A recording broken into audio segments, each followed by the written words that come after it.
Top 15 upcoming games 2013 to 2014. Number 15, Call of Duty Ghosts. Now, whether or not you think this game should be in this list, or perhaps that it should be higher up in the list, undoubtedly this game is going to be one of the top grossing games this year. I've put it at 15 because I want to wait and see. There's very little multiplayer footage at the moment, and that is obviously what the vast majority of people spend the most amount of time playing in the game. Single player details have of course been revealed, and the game will come out on November the 5th.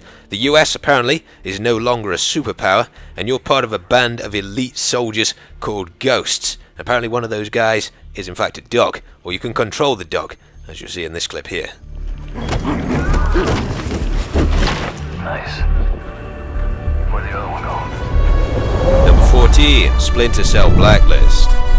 Sam Fisher reprises his role in this game, but unfortunately it seems he took a bullet in the neck and now sounds completely different.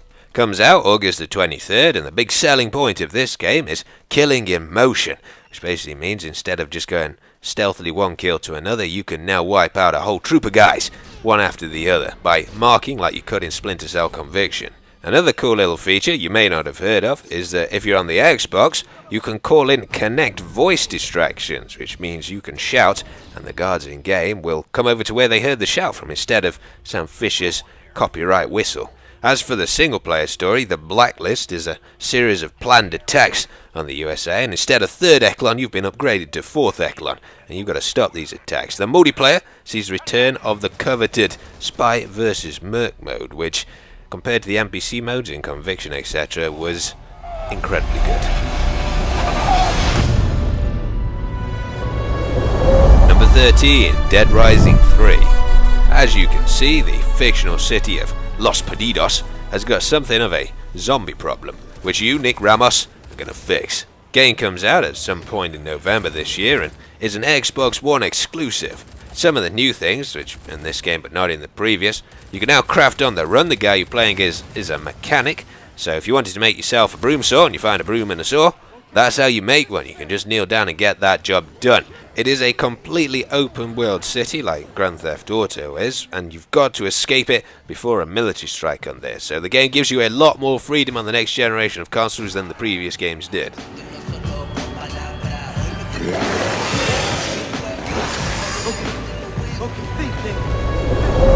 Number 12, Watch Dogs. Now this game has become something of a fan favourite. You're a sort of cyber spy kind of guy who can basically take control of the city with his mobile phone. Now some of you may disagree with the position of this game in this list, but I'm simply going by what I find to be the most enjoyable games, and to be honest, all of the games in this top 15 are pretty damn good. Game comes out November the 19th and is billed as an action-adventure stealth video game set in an alternative reality Chicago, where there's a supercomputer and those in control are, suffice to say, abusing it. But that's how you get to take control of all these things in the city, because they're all linked together, so you can use your phone to check people's bank details that you can see. You can use it to malfunction equipment in the trailer. You sort of used it to hack traffic lights and cause a massive pile-up before eliminating one of the targets. Get out! Get out! Stay low! Number 11, Assassin's Creed Black Flag.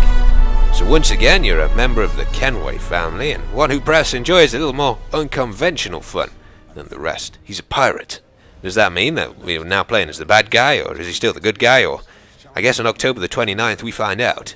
Turns out that Pirate Kenway has got a few friends, aside from sharks of course, like Blackbeard, so if you're a fan of pirates, I don't know who is a fan of pirates, but if you are a fan of pirates, I'm sure you'll see some of your favourites in this game. The game is supposedly broken down 60% on land gameplay and 40% ship gameplay. Now that means that you'll be sailing between 3 of the major ports in the game, which are Harrington, Kingston, and I think the last one's called Nassau. But basically you've got both land and naval exploration in this game, including, controversially for some people, whaling. So if you fancied a bit of whale, then you can now have a bit of whale. Join them under the black flag of Assassin's Creed 4. Number 10, Metal Gear Solid 5, The Phantom Pain. I have to say, at E3 I was absolutely blown away by this game. It just came completely out of the blue. comes out 2014 at some point for both the current and future generation of consoles. Now the game is supposedly split into two parts. The first part, Snake is infiltrating a Black Ops site in Cuba to extract a couple of prisoners, and I think that part is called Metal Gear Solid Ground Zeroes, and that was what a lot of people thought the title of this game was actually going to be. But the second part, the Phantom Pain part I guess, is set during the Afghan-Soviet War, of course in Afghanistan. The game is completely open world, you can attack objectives as you please in it, and if you're a fan of the previous games, there are some new but also some old faces returning, notably Snake's enemy Ocelot, who's now sort of his friend, voiced by Troy Baker, who of course voiced Joel in The Last of Us, and also Booker in Bioshock Infinite, so it seems like they're pulling out all the stops for this game.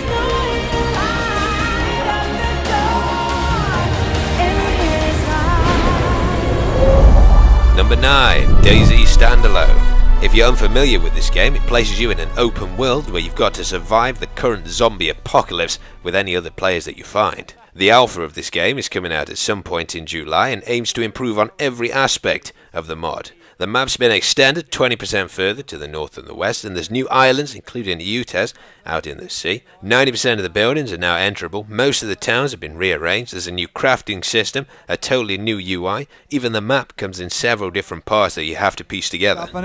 So there is, we've got military bases nearby. I mean, it's a 260 square kilometer map. Number 8, Arkham Origins. Game set 5 years before Arkham Asylum, which was probably one of my favourite games ever made. As you would imagine, when the game comes out on October the 25th, you'll be playing as Batman, and he's brought with him a whole new set of tools, including the Batwing, which you can now use to travel from one place to another. Of course, Arkham City was pretty open world, and it seems like the world in Arkham Origins is going to be even bigger, so that's how you get from one place to another. There's also the Batclaw, which allows you to attach two enemies together, and as well as that, Batman now has some new detective skills, which lets him recreate crime scenes and solve puzzles by using that info. It's also worth noting that everybody's favourite voice actor, Troy Baker, is making a return in Arkham Origins as the Joker. He was, of course, in Arkham City, both Harvey Dent and Robin, and a whole host of other characters as well.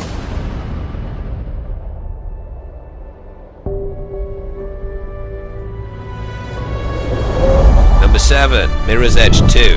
Now so far, this is the only footage we've got of Mirror's Edge 2, made of course by DICE, confirmed to be coming out at some point in 2014, but I cannot wait for this game, because the original Mirror's Edge, with its free running through a futuristic, super clean looking city, it was so different to every other kind of game that when you reprise your role in this as Faith, I'm almost guaranteed it's going to be a good time.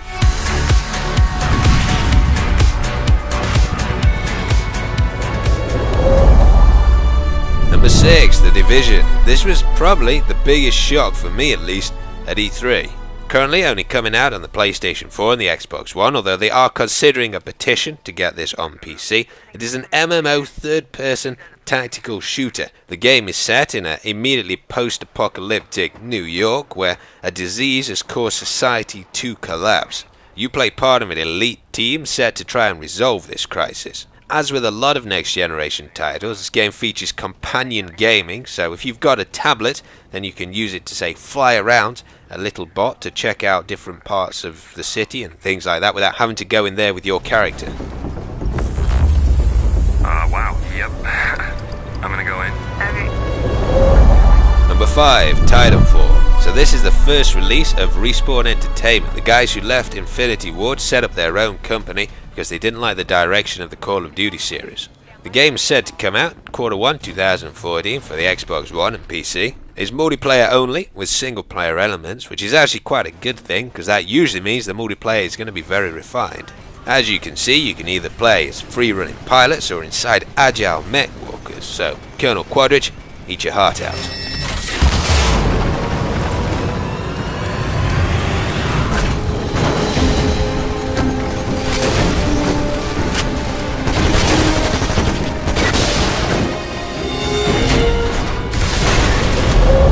Number 4, Destiny. So this is the product of Bungie's new 10-year publishing deal with Activision.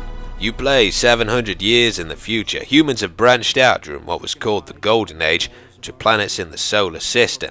But then for some reason, there was a collapse of all of this, where all the colonies were destroyed and mankind was nearly wiped out, but was saved by a mysterious orb called the Traveller, which hovers above the last city on Earth. You play as either a hunter, a warlock, or a titan, whose job is to reinforce the city and find out what caused the collapse. So the game is dubbed to be an FPS with MMO elements in the sense that it has a matchmaking system which actually limits the number of players you see in the world, determined by what you're actually doing in the world. It's confirmed to be coming out at some point in 2014 on both the current and future generation of consoles.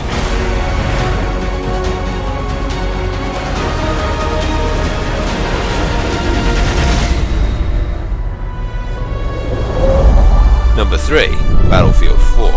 I don't think I have ever felt such anticipation for an upcoming multiplayer shooter. Battlefield 3 obviously contains some flaws, but now that this game is on the future generation of consoles and PC and the past generation, it could well become the definitive Modern Warfare shooter. It comes out on October the 29th and, to be honest, features everything that should have been in Battlefield 3. A new commander mode, the ability to swim underwater, counter knives, Frostbite 3.0 destruction. As you'll see in this video, this whole tower gets destroyed once the underlying pillars are taken out. You can also play as female soldiers, and you play as 3 factions, the US, China or Russia. From what I've seen, both vehicle and infantry gunplay is a whole lot more satisfying as well.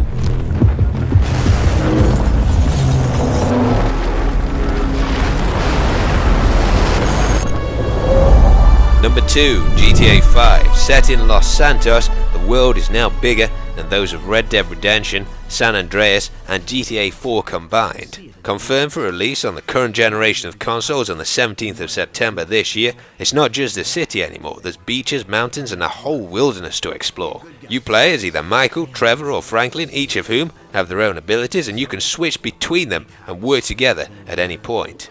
If you want something different from the main story, you can of course indulge in all the extras: yoga, jet skiing, base jumping, golf, scuba, gym. You can pretty much do what you would do in any city. If you get bored, which is unlikely, why not buy yourself some property?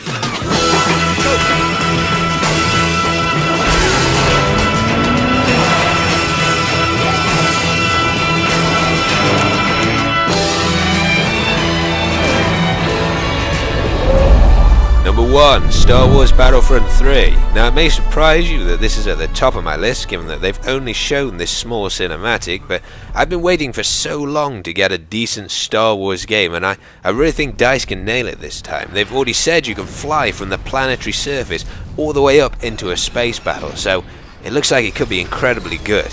But thanks for watching guys, I hope you enjoyed the video, and I'll see you in the next chapter.